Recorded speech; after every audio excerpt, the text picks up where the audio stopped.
Hello and welcome to the Advanced Age Role Playing Gamers podcast. I'm Nathan. I'm your host tonight, and I've got Matt back on the co-host chair. Welcome back, Matt. Hi, man. How's it going? Good. Good to be back. And a returning guest, 3 years in between the last time and this time, Andrew EC Gaska. Well, welcome back, Drew. How have you been? It's great to be back, and I've been very, very busy and tired because of it. But lots of good stuff have come from it. I do want to say something about the advanced age. You only call it that because 3 years have advanced since the last time I was here. It's not that we're old or anything, right? No, not at all, not at all. Okay. There's nothing advanced about that. Just to clarify, as you know, my beard is as gray as it is. Right. So 3 years ago, Andrew came on and we talked a lot about his work on Alien and the Heart of Darkness campaign for Alien. But for those of you who don't know, Andrew is a game writer, an author, worked on graphic novels, a franchise consultant. You've worn many hats, and you've got a new one today. You weren't wearing this hat last time. So this is a fourth or fifth hat that you've got. The funny thing is, I wore this hat when I went to Disney, and I went to a Shake Shack afterwards, and someone literally thought I was Dave Filoni. I'm like, no, just because I'm a dude in a hat, no. Yeah, well, I mean, dude in a hat. I mean, you must be famous. But yeah, so we enjoyed our chat last time so much, and when you reached out and want to have another one, it was a no-brainer to have you back on. It's nice to be able to catch up. So, what have you been up to the past few years? Well, Where do you want to start? Had Planet of the Apes been announced yet? No, right? No, Planet of the Apes had Carbon Gray had been announced, and I think Terminator had been announced. So we had Planet of the Apes is probably the latest thing that I'm familiar with that you've done. So why don't we start off with a brand new thing, Planet of the Apes? Tell us about that. So I've been a huge Planet of the Apes fan my entire life. I wrote 2 Planet of the Apes novels for this, one in 2011, one in 2018.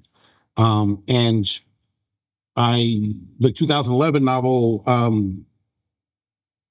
had been, so at Fox, before Disney, this is really convoluted, before Disney bought Fox, I was contacted by the new franchise director over there in 2015, who said, hey, I read your Apes novel, and I think you may know the stuff better than us. Do you want to be a consultant? And so, who says no to that? And I told him, how'd you get this number? And I hung up. No. Right. Yeah. Never call me again. Right. So I worked there. I worked as a franchise consultant for them for a while. I did most of the Planet of the Apes Bible, which was great because I had already worked all this stuff out for my novels, because my novels were very continuity driven, filling in the blanks between movies, explaining things that were kind of discrepancies in movies, but at the same time creating a new story. So I worked at this Bible stuff, and then I worked on the Alien Bible, and that, of course, led to me writing the Alien role-playing game. Yeah. So I guess it was 2018, and I had become a development editor. Mm-hmm. Doing something like that. I can't remember what it was, for a company called Lion Forge. And they had said to me, well, you were able to get Alien for freely. What could you get us? Because they're going to do a gaming department. And I said, Planet of the Apes, because it's the first thing that popped in my head. And they said, do it. So based on my reputation, they agreed, because Lion Forge, great company, had no financial issues or anything like that. They were, but they had never done a game comic. So, they were like, well, we know this guy knows the game stuff. So absolutely. So, and then pandemic hit, and it sort of got forgotten over there. My department was closed. I was let go because of the pandemic, not anybody's fault, because I continued to work freelance for them after that. because they just had to close the department, but still needed to work for it. Yeah. And then technically my second publisher, Mike Kennedy, his company, Magnetic Press, had been purchased by Lionforge. And so they became, like a subsidiary or something like that. I don't know how it works. But Right. so Mike called me and said, "Hey, I'm sorry, I heard about you they closing your department and everything. I was looking through Lionforge records. Did you know that we have the rights to do a Planet of the Apes role-playing game? And do you know that we also have the rights to the West End game system?" I was like, "Yeah, I got both of those things for the company." And he's like, "Oh, do you want to write it?" I'm like, "Yes." So, Sign me up. that opened those doors. Yeah. So the West End game things. Did you guys play the Star Wars game in the 80s or? So I played it once, but it's one of those things. The Western Games Star Wars system has gotten its legs again in the past probably 10 years. It will not die. People will just scrounge, find books on eBay, PDFs. It is such a compelling system that people just will, even though other Star Wars systems have been published since then. I've even got quite a few of the Fantasy Flight versions over there, but people keep going back to West End Games. It was such a compelling system. So you got that license, and you built Planet of the Apes off of the West End Games system? Yeah. When I came over to Lionforge and they said, "Do you want to run the gaming department?" I was like, "Sure. What do we got? What kind of rule system we're using?" They're like, "Well, we don't have anything yet." And I said, "Okay, well, do we want to have our own, or do we want to find another one that we can use, like, 5th edition or something like that, right?" Yeah. And they said, "Oh, no, we want to create our own." I said, "Okay, I need a budget and I need 2.5 years of development time." They said, "We want to use someone else's." And I was like, "Okay, well, they're not giving me direct, like, not saying it has to be D&D, it has to be this, and not saying anything like that." So I was like, "All right, well, man, I love that Star Wars game to death. I wonder where the rights are." And it took me a while to figure it out. I did a bunch of detective work. The gentleman who used to own it had passed away, and I found his Twitter, and that led me to a relative who led me to the people who were running it. And then after that, every time I met somebody and told them what I did, they're like, "Oh yeah, I could have told you so and so did it, owned it." It's like, "Thanks. Where were you 3 months ago?" Right. But yeah, I worked out a deal with them to use the logo and the rules, not because there's a slimmed down D6 open game license version. Yeah, we could use the full range of everything. Yeah, I look at that rule system like it's the grandfather of modern game systems, because the whole dice pool thing and the kinetic energy of throwing all that dice across the table and finding the one that wound up in the somehow wound up in the bathroom even though you were nowhere near it. Right. But all these games use that sort of template. There are a couple of things I realized, though, because of the way modern gaming goes. I was like, wow, there's some actually clunky things in the West End game system that we never noticed back then, because it was not clunky compared to games back then, right? So, and so this is not a slight on the system at all. It's just like, wow, why do we have 15 steps to figure out who's shooting first? Is this a Han Greedo situation? So we created the D6 MV, which is the magnetic variant. Okay, and the rules are more streamlined with stuff like that. It makes it so that combat goes like this, and in the places where we've done that, there's a box text that says, "If you're familiar with the old game, this is how it was done, but we did it this way because blah, blah, blah." So because we're being respectful. Okay. So you changed a few things, but you all highlighted that when you did, so folks familiar with the older system would be able to identify that. Sure. Yeah. Besides initiative, are there other big things that you feel you want to mention now that you changed with the system? No, it was just a bunch of little things like that, where there's no reason why the way we play nowadays this needs to be at multiple steps. The other major thing we changed is we changed mechanical and technical. We sort of combined those were the main stats, and we made will to give you mental endurance and stuff.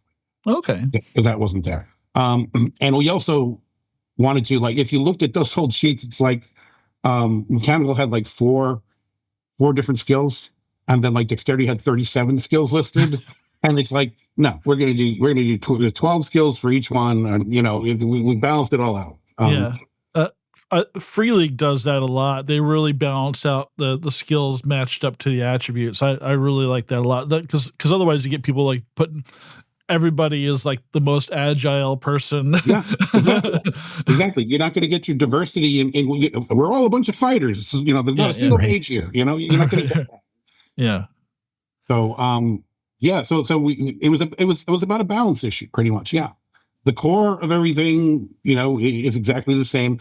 One of the things that younger test groups had originally said was it's difficult to add up the numbers on the dice because they're all used to how many sixes did you roll? 3. Boom. Okay, you got it. Like, but you're adding up all the numbers on the thing. But I've noticed when I run the games at conventions, because I run charity games for the James Goodall Institute, because we donate the money to Helping Apes, you see them stumbling on it in the first like 20 minutes, and then after that, they're math whizzes. It's like it's just the brain has not been trained to think this way in modern gaming. It's all.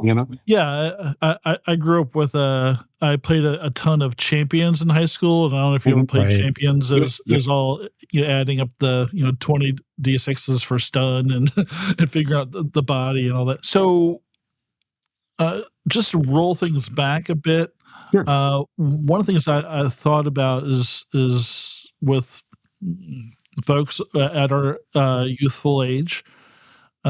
We grew up with Planet of the Apes, and it's something that has had a bit of a revival in the movies and everything else. But when you first saw a Planet of the Apes movie, what drew you in and made you that kind of rest in your brain for the rest of your life? What struck you?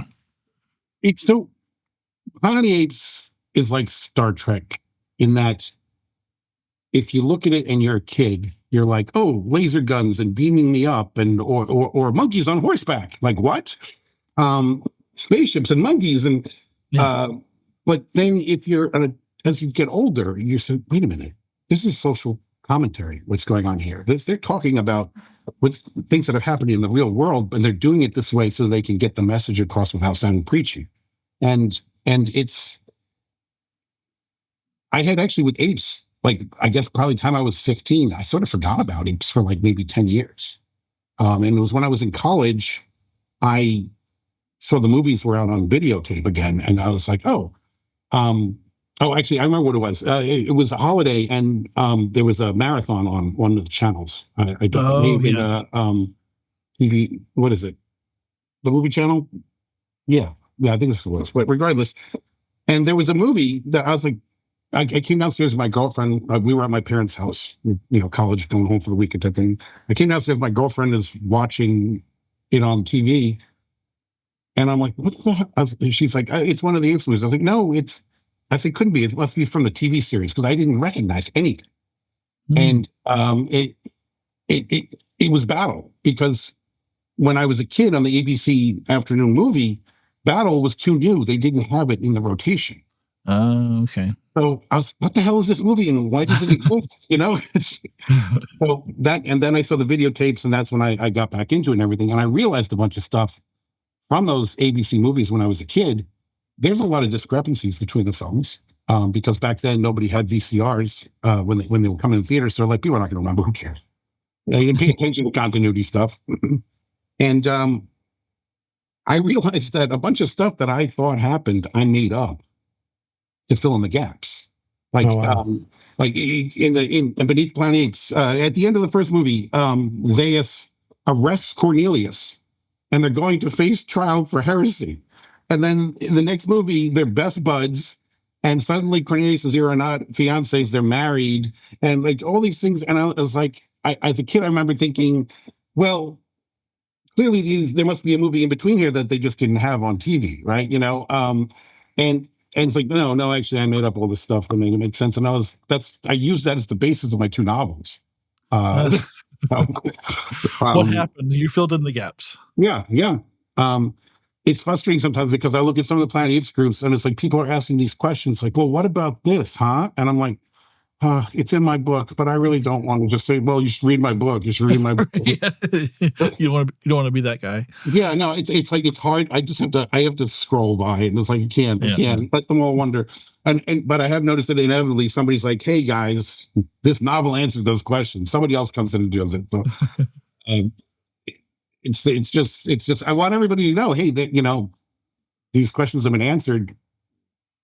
Maybe not to your liking, but they were answered at least. Yeah. And that's the toughest thing with fandoms that are our age.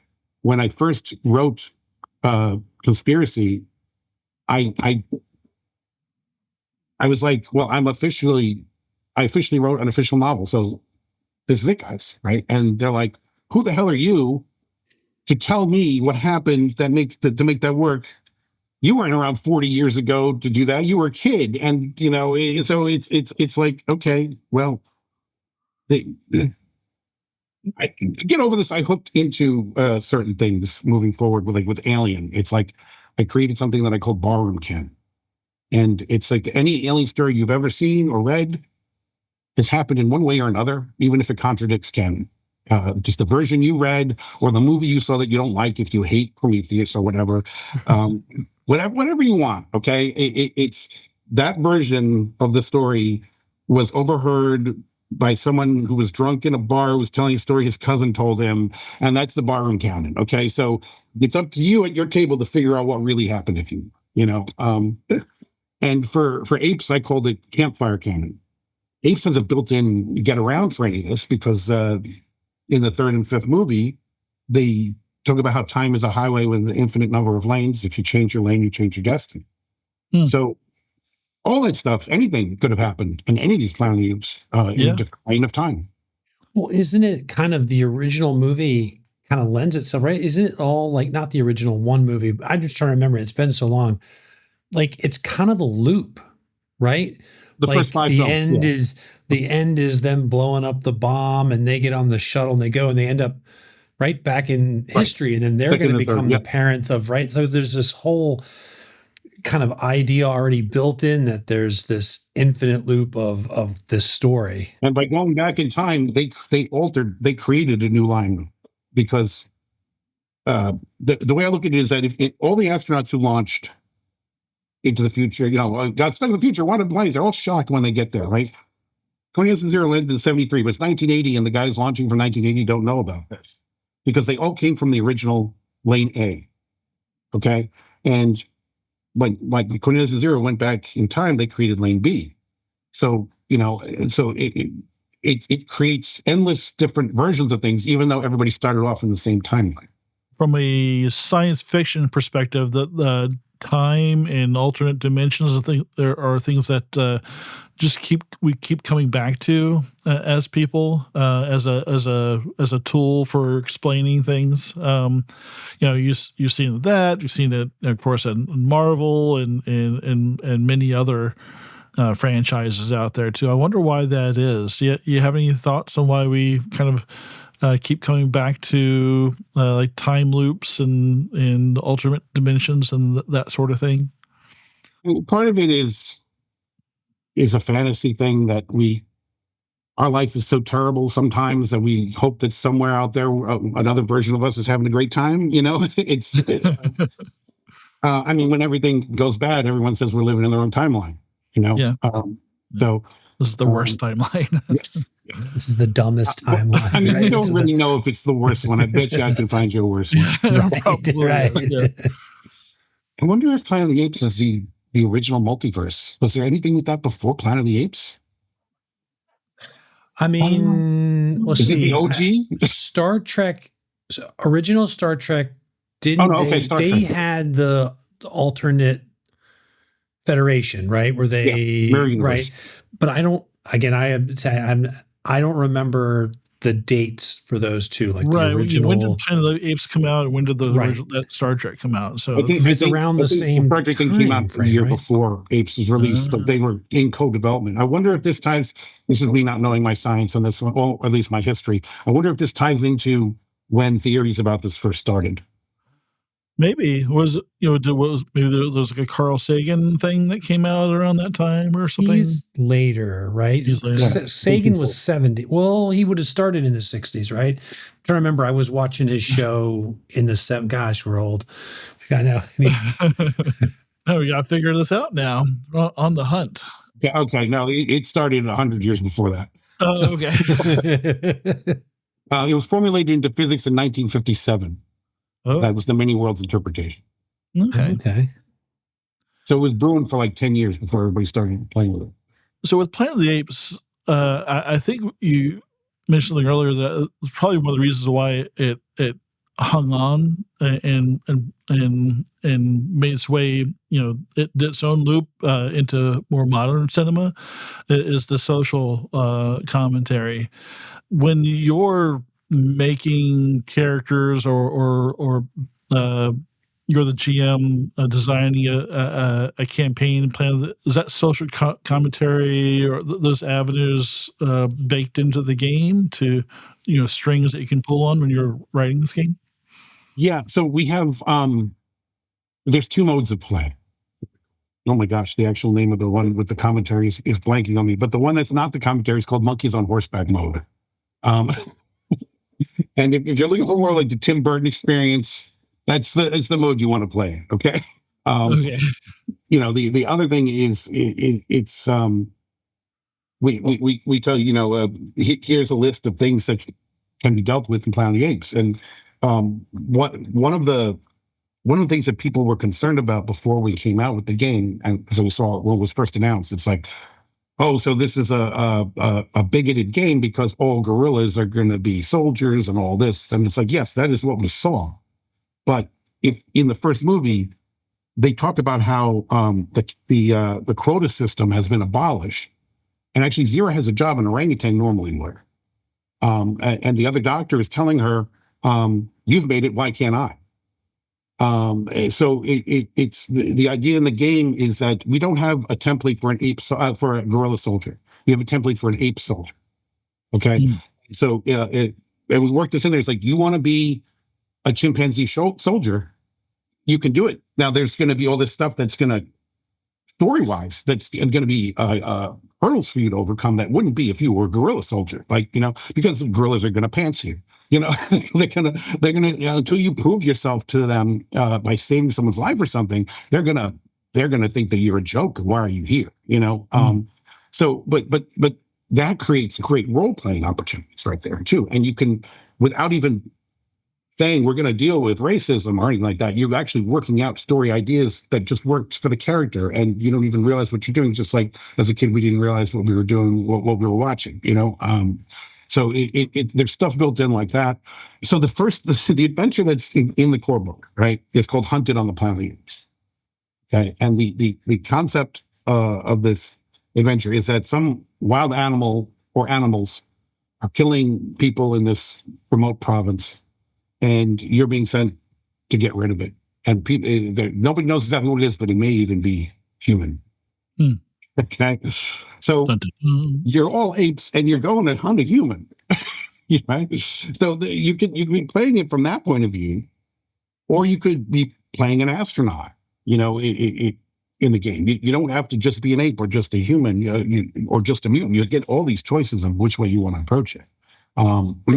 So the core game thing, the easiest thing to do was be like, yes, you're all apes. This is how apes feel about humans. And the thing is, it's disturbing, but also fun. I mean, Alien was the same way, watching people play Alien, seeing how people handle the situation. Because if the human talks, they don't even want to hear it. They want it dead. And I'm like, they're just so into the characters. And there was a 12-year-old kid who his dad had brought along for one of the charity games and asked if he could play. And I was like, sure. And the kid was so brutal. And I said, can I see your character sheet? I looked at the character sheet, and I called his dad over. I was like, you know what? He's like, yeah, I read it too. he's just playing the character. He's not insane. He found this way to play the character with him trying to interrogate somebody, and he just put the human down while everyone was talking to it because he was so offended that he existed. I mean, it's like that's what an ape of that stature would do. And it's interesting to see how players just grab stuff like this and run with it. It's like I was curious. Everybody's going to die, but sorry, go ahead. Oh no, I was curious. You mentioned this about the different, like you could play, classic like an ape, right? Mm-hmm. The astronaut. There were like as I was reading it, I read like kind of like the feral current humans, right? Yeah. But then there was like another kind of, I didn't know if this was like the ones from the final one, like the cult, or they were some sort of like alluded to having some sort of mental powers or something. But what I was wondering is are these designed to play separately, or in this system, or sort of in the storytelling world, is it feasible where you could have a group of players that are made up of a mix of these? Yeah, and it still work. Absolutely. It the box set Into the Forbidden Zone has a adventure that sets up you going into the Forbidden Zone for the rest of the campaign, and it's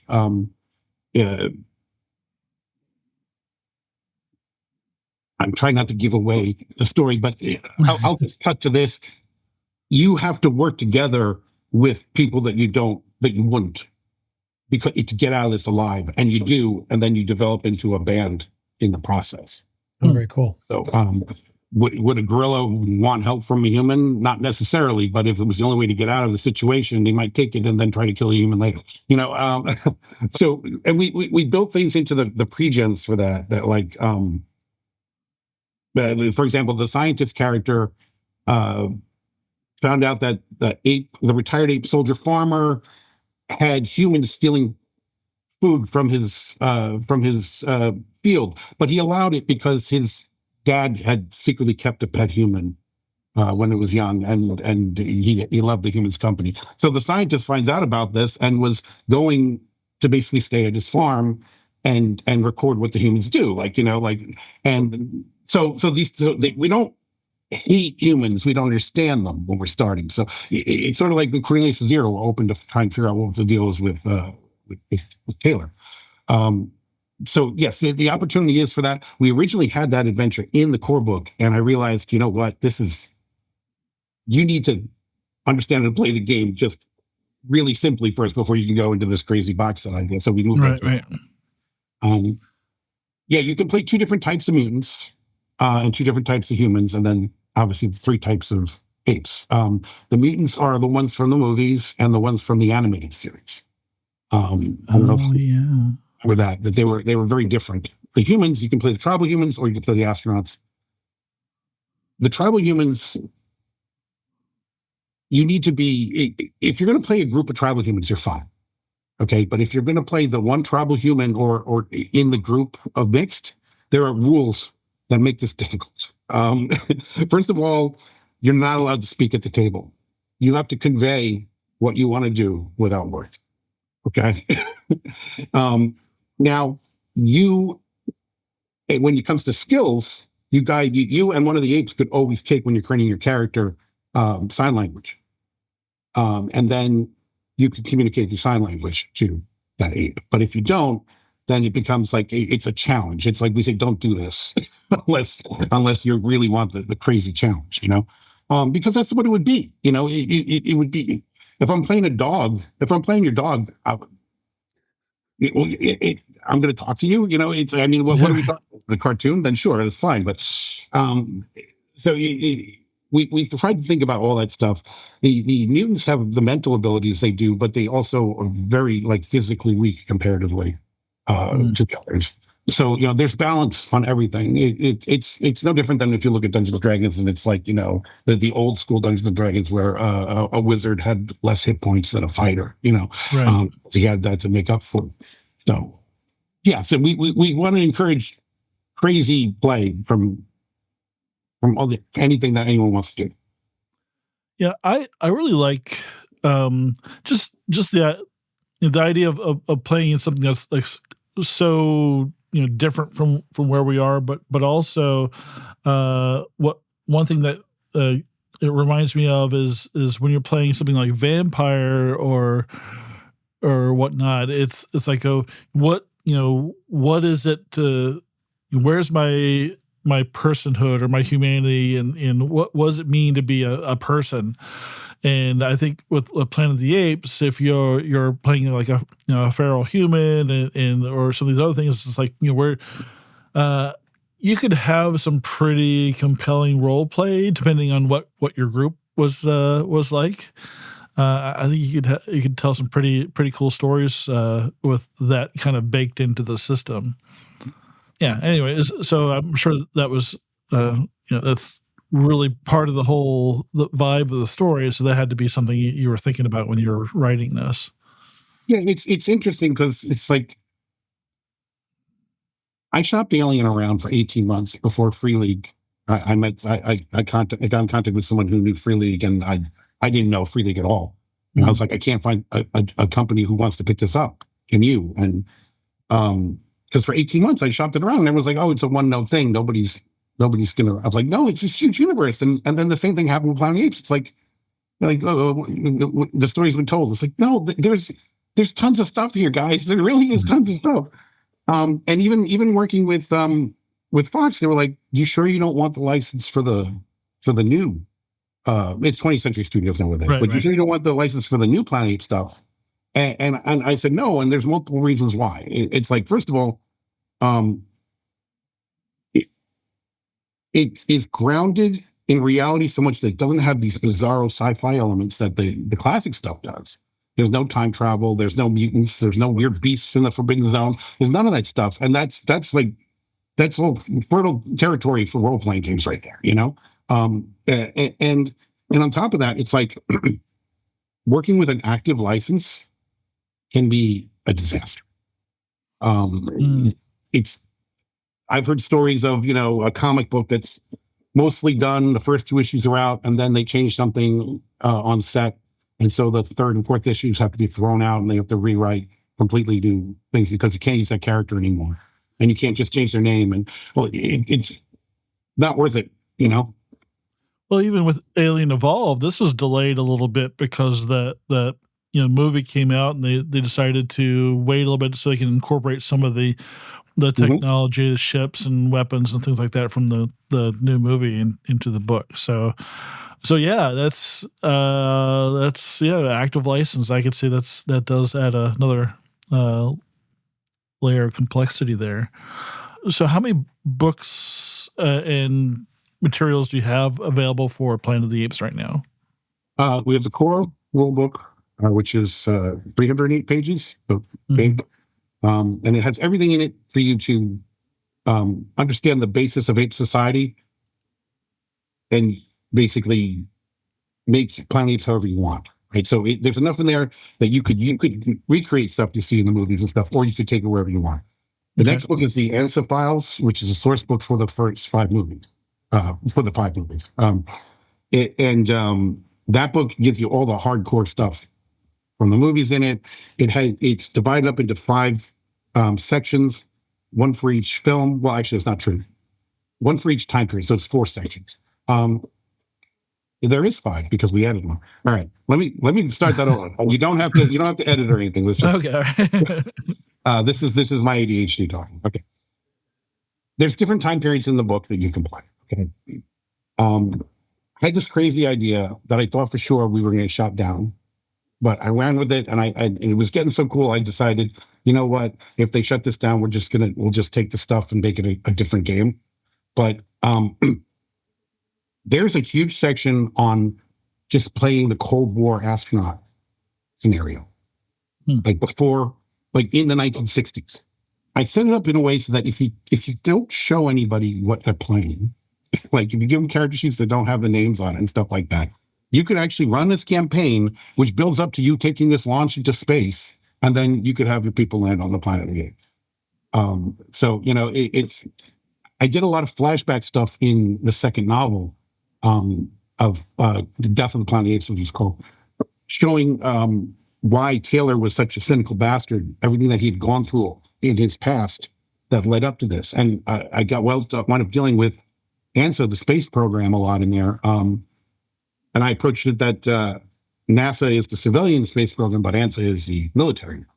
Okay. So all the X vehicles that we were testing in the 50s and 60s, that stuff Taylor was one of the test pilots for that.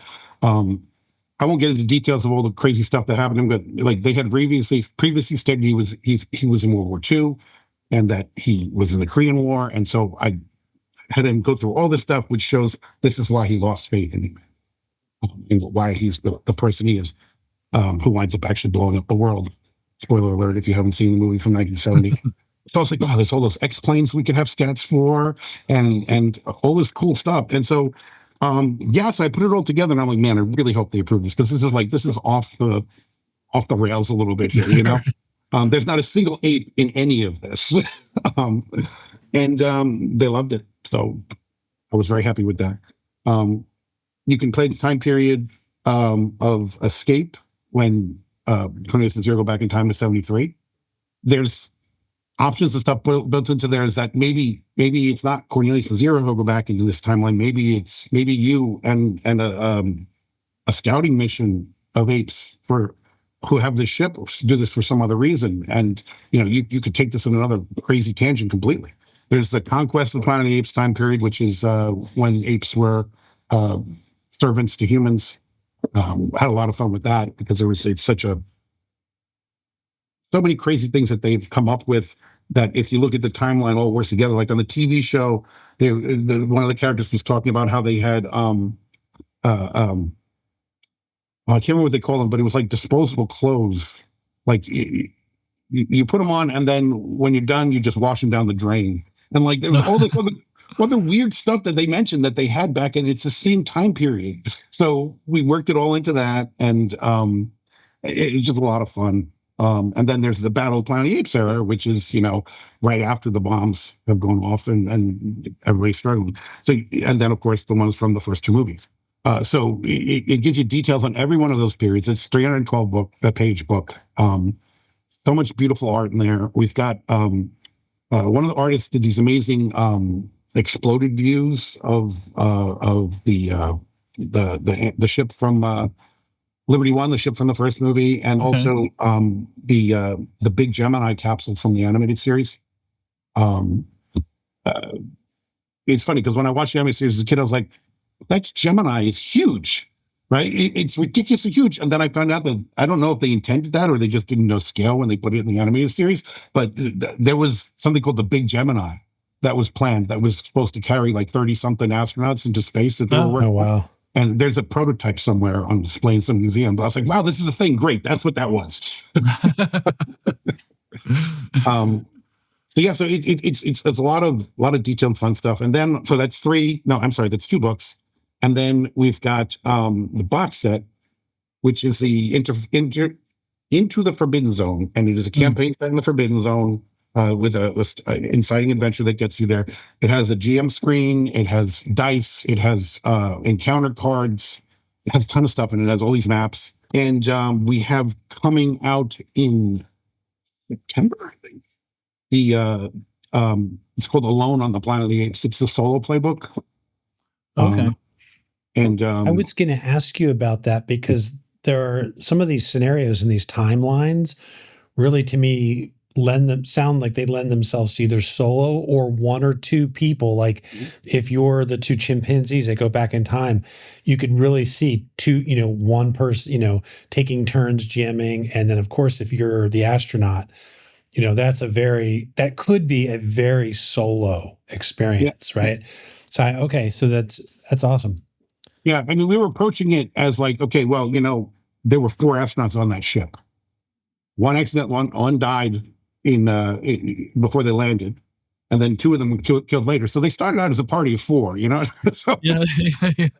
But with the solo book, it's like I have this weird relationship with solo play. It's like I've never been able to make it make sense for myself, and then the publisher wants to do the solo play thing, and I was like, my writing partner, he loves this stuff, and he's totally into it. So I was like, all right, well, you'll take care of the rule stuff on this, right?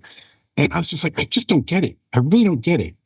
Because it's like, all right, I go up to the door, and who's there? I go, oh, I guess it's a cop. Okay, and I tell the cop, how are you?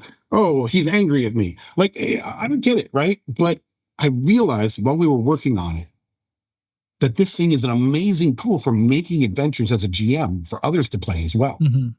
Okay, we're able to approach it both ways now. This is a great book, but it's still something boring about it, right? Is what I'm thinking when I'm working on it. I was like, I'm not feeling this.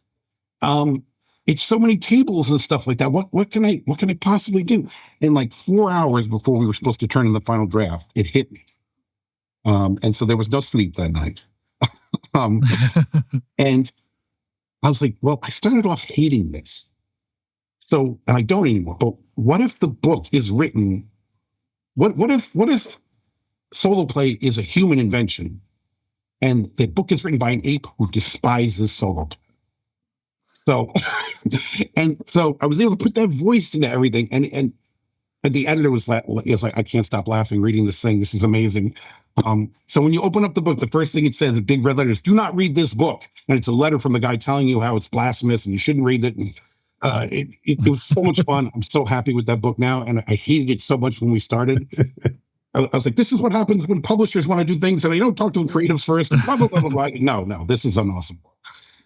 So if I don't know if you listen to podcasts, but I'm actually pretty iffy on solo play myself, because I'm like, I play these games to play with friends. That's kind of like the point for me. Right.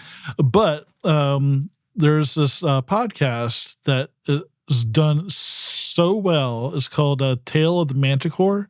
Okay. It's a fantasy kind of old school type game, and sometimes they'll have like a guest voice on, but it's really just this one guy, and he's the GM and the player. But yeah, Tale of the Manticore, really good. Anybody who's listening to this and has heard of them knows what I'm talking about. It's an enjoyable experience, and I think it'll help you get it. So I think that would be really actually fun to listen to, like more fun than it is to play it. Because it's like what he's doing is performance art at that point, right? Yeah. Really, that's amazing. And especially the way he does it, right? Because it's not an actual play, but it is, but it's not. So he really plays the game, but that's not what he records. So he has, it's a very different format. Like he does all the dice rolls. It's all very random. He's truly playing the game, but what he presents is a narrative. Okay, so he builds into a narrative. So there's the reason it's done so well. It's a compelling story, but it is backed by actual play. So it's not an audio drama, but it tends to feel like one when you're listening. Even though he's still going through all the tables and interpreting them and things like that. So it's really I haven't heard anything else like it. So anyway. Yeah, and I'm not skeptical. I know that actual solo play has become very popular. I'm the same way as Nathan.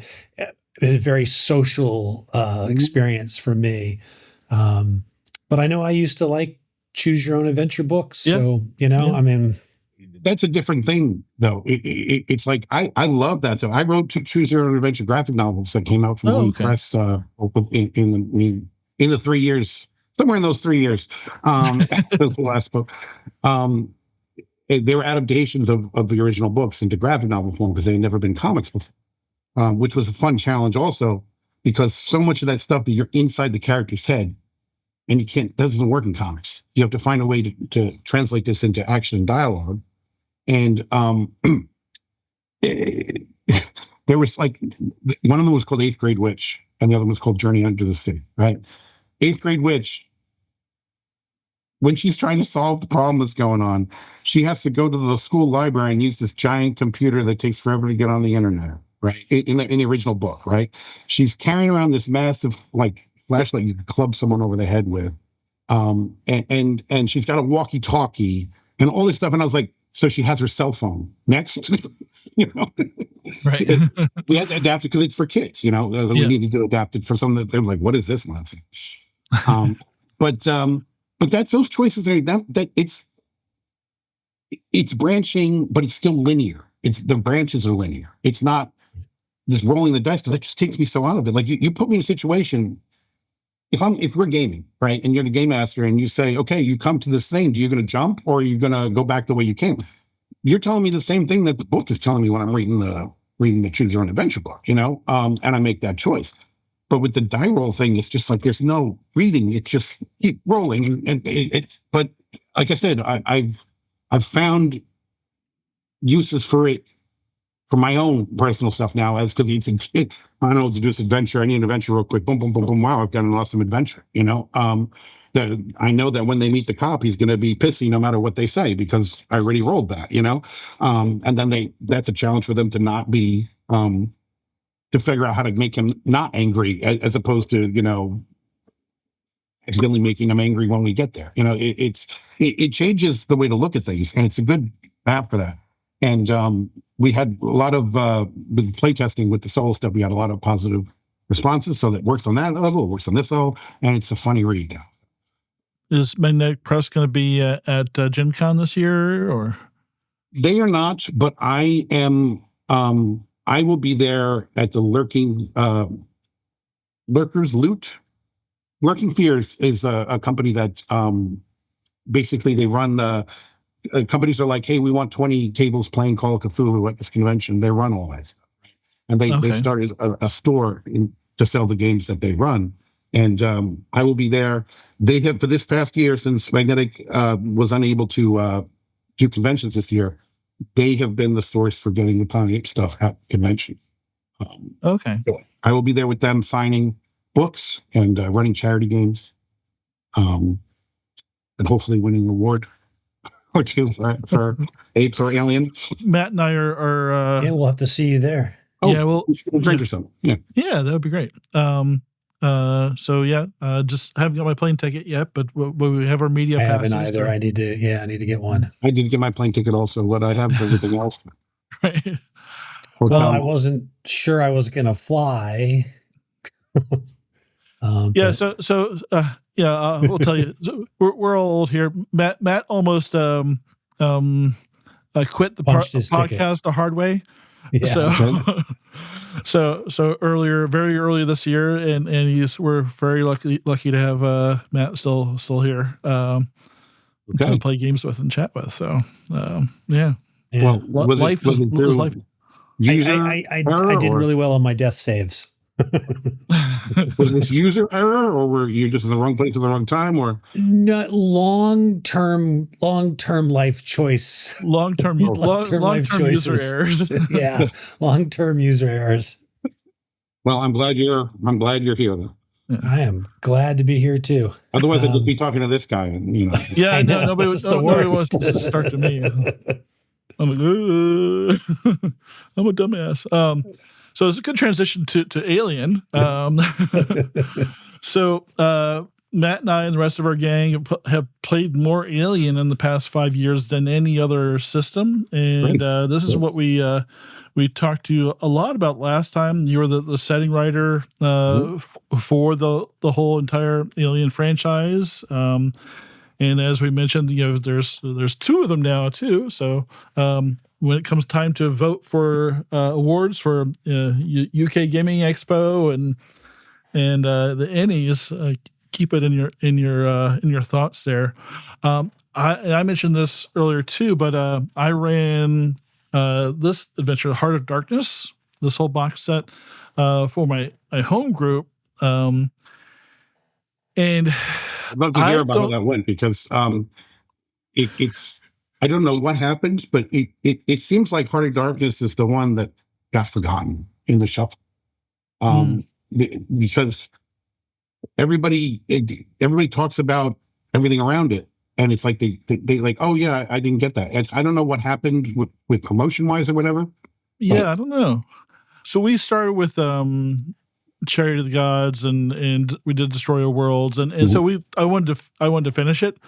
I'll tell you what I loved about it. I loved the other aliens and other bad guys in there that were pretty compelling and felt very dangerous and threatening. and gross, extremely gross. Everybody loved Adrian. I was the game mommy, and I introduced Adrian right away, and Adrian stuck with the party until the bitter end. So people know Adrian is my cat, and he's in the game. The first player, I don't know if you use this part, but either the GM uses him or the first player who dies gets to pick him up and play him if you want. But the cat's agendas will get everybody else killed. So there were several people that wanted to, but nobody died during the main gameplay. I think towards the end there, I think everybody kicked the bucket, but they lost so many limbs. There's so many limbs from that one particular type of xenomorph. I think one person was missing an arm and a leg. It was. That's not something we should be laughing about,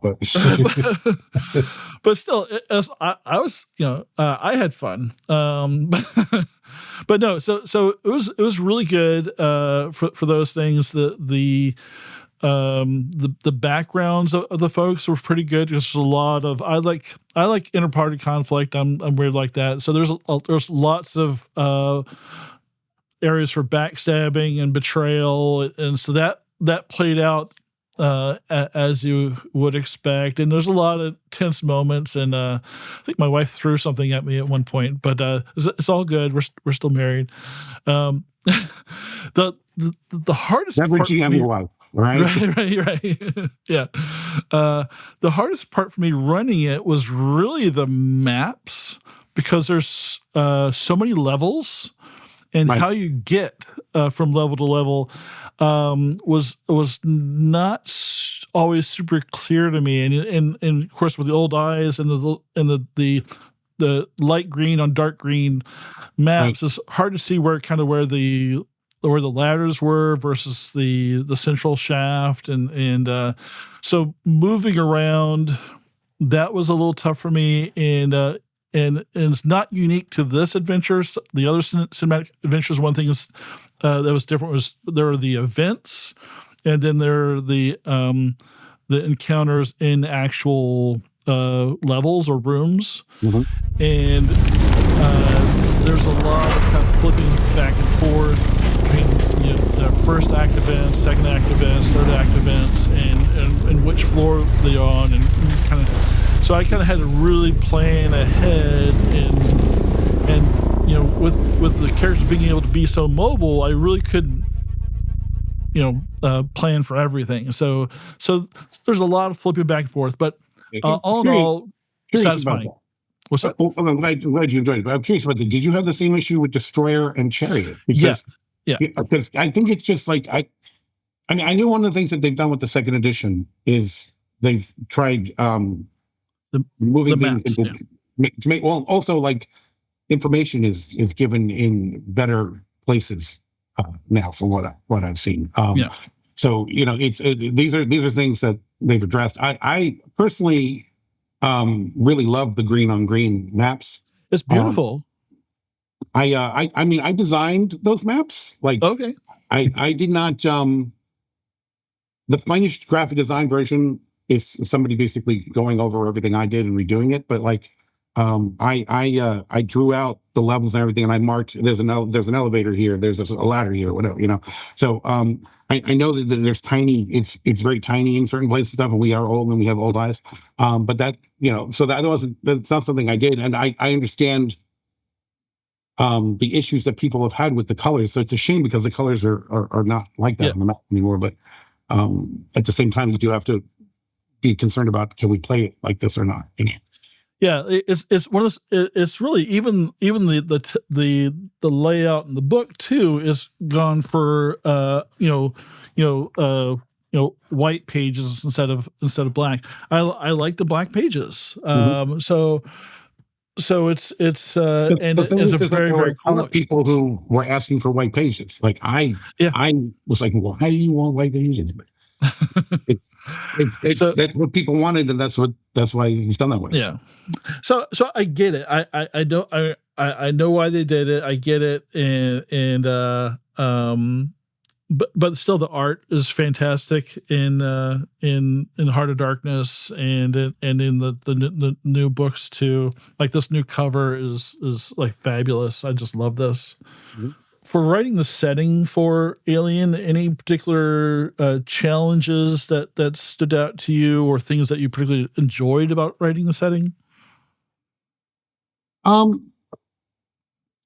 don't know what it is about Alien, because my number one fandom has never been Alien, right? I'm a huge fan of Alien, huge fan of Planet Apes, but it's always Star Wars and Star Trek.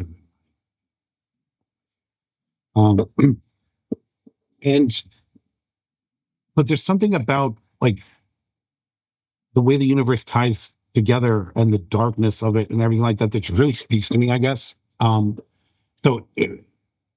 of it was enjoyable. The other aliens, so to speak, that are in Heart of Darkness, they tie into the stuff with the protomorphs from the divisive prequels, and all that stuff is like, it's stuff that was never said, but it's kind of hinted at in a lot of ways in all these different sources. Why do the engineers hate humanity?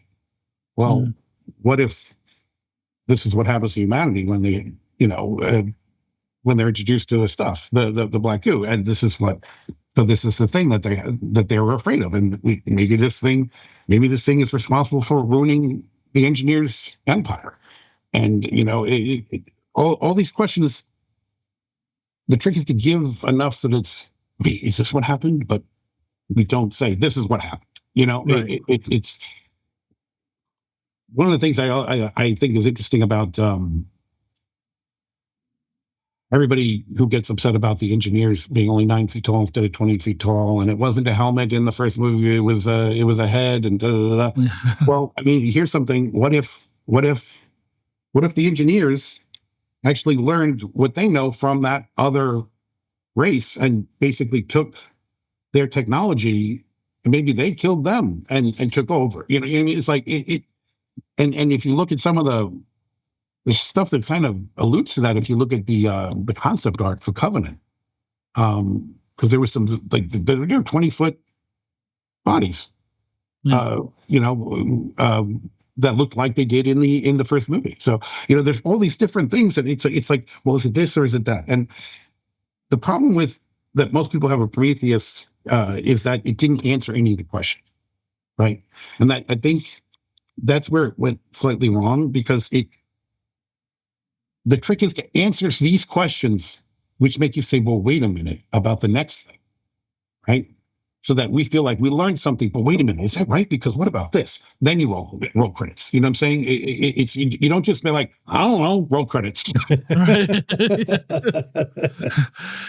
You want for horror and for mystery, and that you really want there to continue have more breadcrumbs, more questions, right?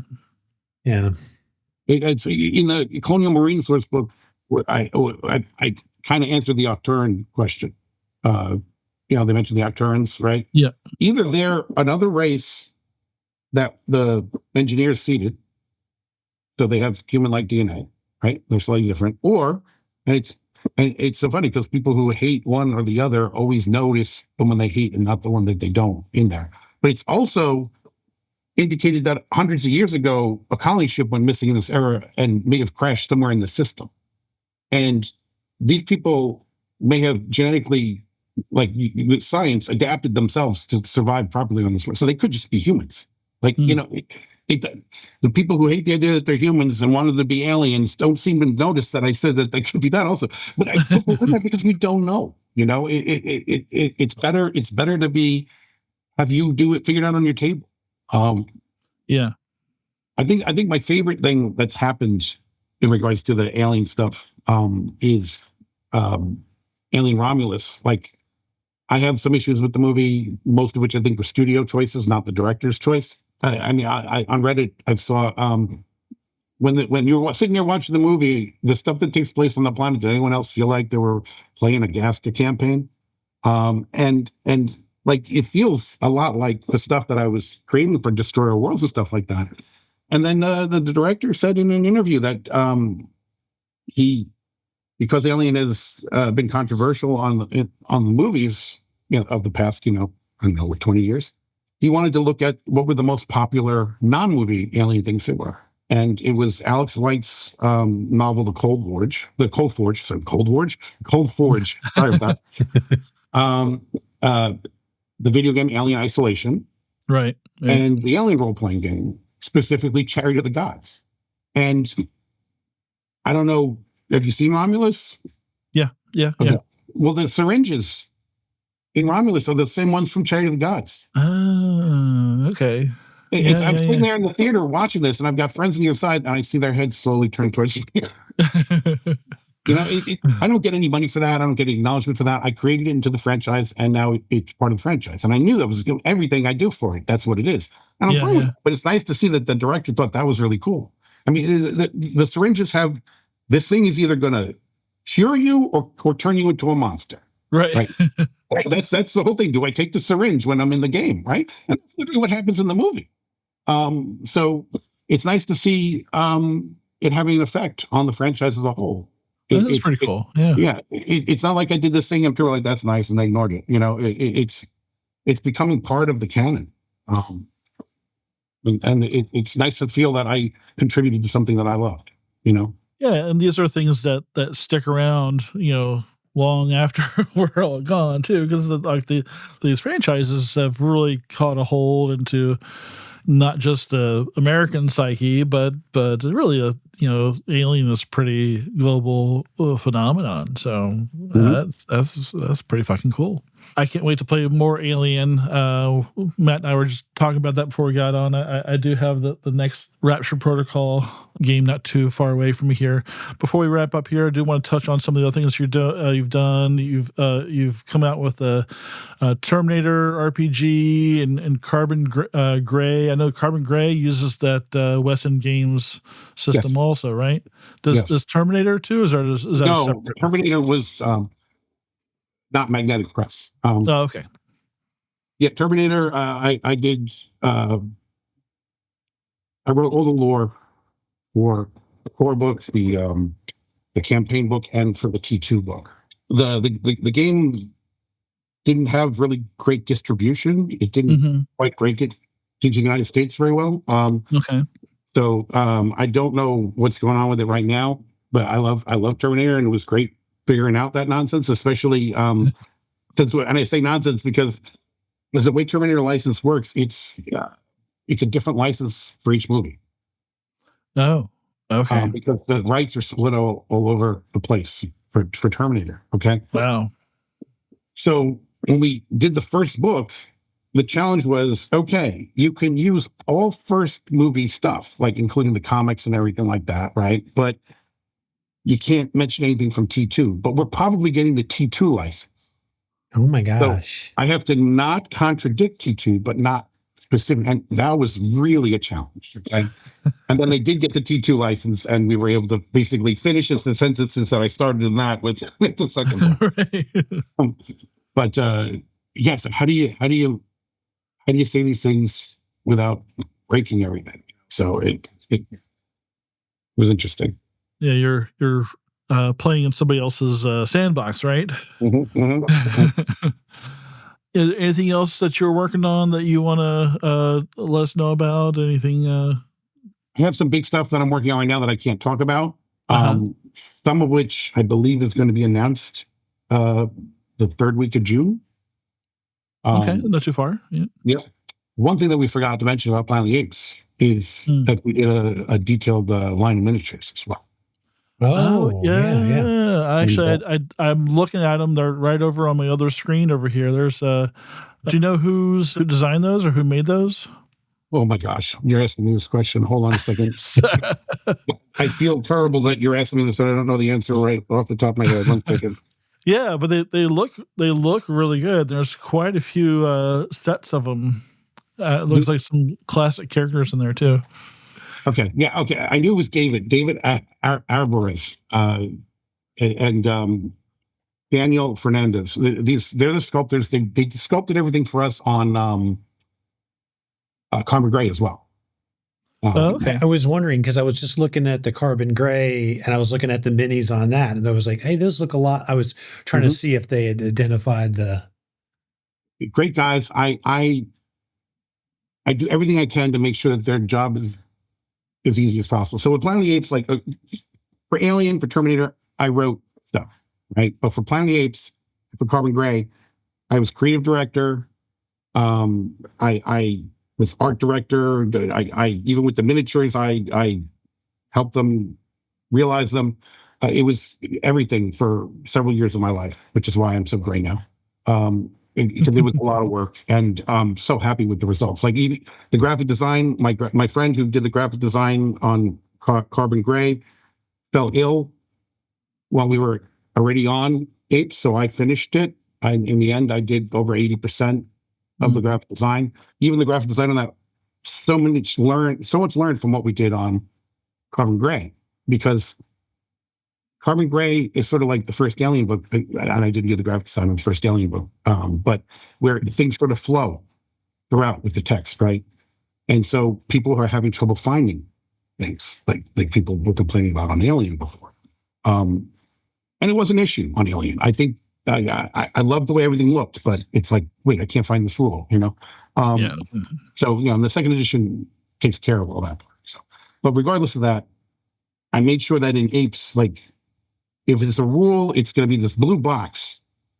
And so you'll go, there was a blue box and there was a monkey head. Oh, there it is. Like, you can remember to train your brain to figure out where that is, you know? And I have a guy who tears everything apart, and he tore Carbon Gray to shreds when I showed it to him. And I showed him Apes, and he was like, I can't find anything wrong with it. I was like, thank you. So, I'm sure there's things wrong with it, but at least user friendliness, it wasn't. But the reason I brought up the minis is because I wanted to actually, this thing, which is going to fall off my lap in a second, talk about the dice tower. That's awesome. Yeah. So you put the dice in the back of her head, and they roll out the front. That's awesome. That's beautiful. So I had wanted to do this as a set piece, I guess, for the minis. Like, the publisher was like, well, it's got to be small. You can't be as big as you want it to be because it doesn't make any sense. And I'm like, well, if you're going to do it small, we should just kill it. Like, it doesn't make any sense to have a tiny, like, you know, little Statue of Liberty. And then he said, what if it's a dice tower? And I was blown away by this. I was like, the publisher, better idea than creatives. Like, ring the bell. So yeah, so it's like we talked to the sculptor. The sculptor's like, well, I'm going to have to make it bigger to accommodate the dice thing. Yeah. And so I got it to be this. It ended up being the size. We solved the problem with the size. It ships in the box like this. Okay. And this easily plugs in.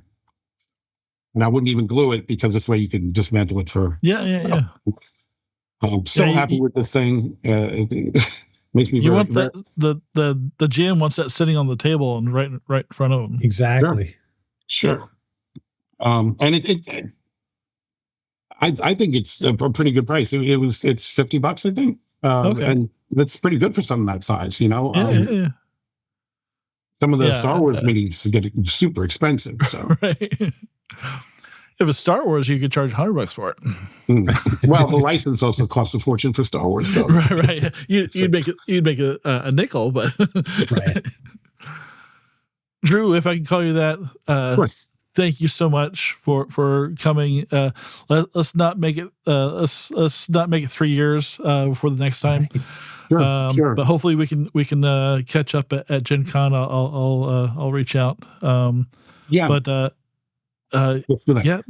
Matt, any final thoughts? Any thoughts? Thanks a lot. It was. I remember last time it was a real education on franchise management. Like, it was not what we expected, and so usually, like, when we get these interviews, again, learn a lot more than just about the game. So I appreciate it. It's good. It's great insight. Cool. Yeah, guys, our audience enjoys it, but. thanks so much, everybody. Thanks for watching. Thanks again, Drew. And my social media, Andrew Gaska on Facebook.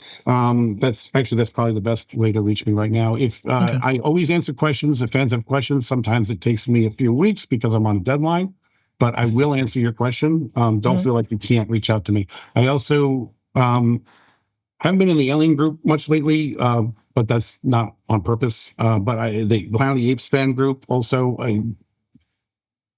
Alien by Free League is the Facebook group for Alien. Right. Yeah, Alien RPG by Free League, right? And then the fans of the role-playing game of the Planet of the Apes is the Apes one.